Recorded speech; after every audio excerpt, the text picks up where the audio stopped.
Halo, perkenalkan nama saya Elvina Damayanti Sitohang. Di sini saya akan menyampaikan langkah-langkah dalam membuka pembelajaran. Sebuah pendahuluan dalam membuka pembelajaran itu sangatlah penting. Karena apa? Karena itu sangat menarik perhatian siswa dan antusias siswa serta semangat siswa untuk belajar pada hari itu juga. Hal ini memang kelihatan seperti sepele, namun ini sangat diperlukan dan berpengaruh besar. Nah, bayangkan jika kalian mengajar itu tiba-tiba langsung ke inti pembelajaran. Pasti siswa itu bakal bosan, jenuh, bahkan tidak semangat dalam pembelajaran di hari itu juga. Nah, saya menyampaikan ini karena kita sebagai calon pendidik maupun pendidik memiliki gaya belajar yang baik untuk diterapkan. Sebelum melanjutkan ke video penerapan keterampilan membuka dan menutup pembelajaran, sebenarnya apa sih komponen-komponen keterampilan yang harus dikuasai oleh seorang calon guru dalam menerapkan keterampilan membuka dan menutup pembelajaran ini? Nah, jika kalian sudah tahu arti pentingnya kegiatan membuka pembelajaran, saya akan mencontohkan bagaimana kegiatan membuka pembelajaran itu. Selamat pagi semuanya. Wah, hari ini anak-anak ibu cerah semua ya. Ada yang tidak masuk hari ini? Baik, sebelum kita mulai pembelajaran, marilah kita berdoa menurut ajaran dan agama kita masing-masing. Berdoa dimulai.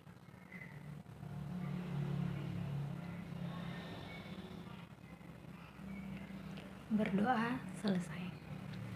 Nah, sebelum kita lanjut ke pembelajaran kita, ibu absen kalian satu persatu dulu ya. Adel hadir.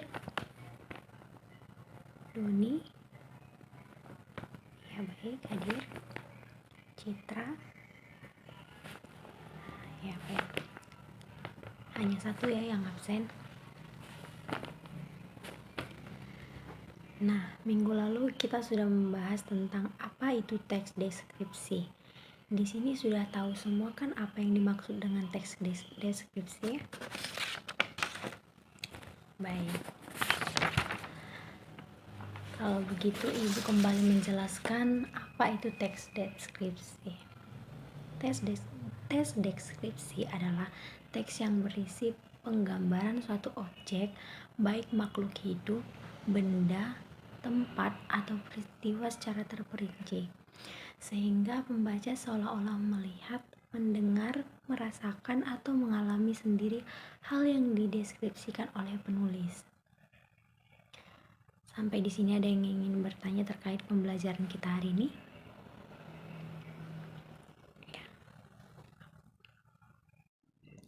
Baik, bagus sekali ya pertanyaan dari Adel. Apa sih perbedaan dari teks deskripsi dan teks eksplanasi? Nah, tadi kan Ibu sudah menjelaskan teks deskripsi itu adalah teks yang berisi penggambaran dari suatu objek, baik makhluk hidup, benda, tempat, atau peristiwa secara terperinci.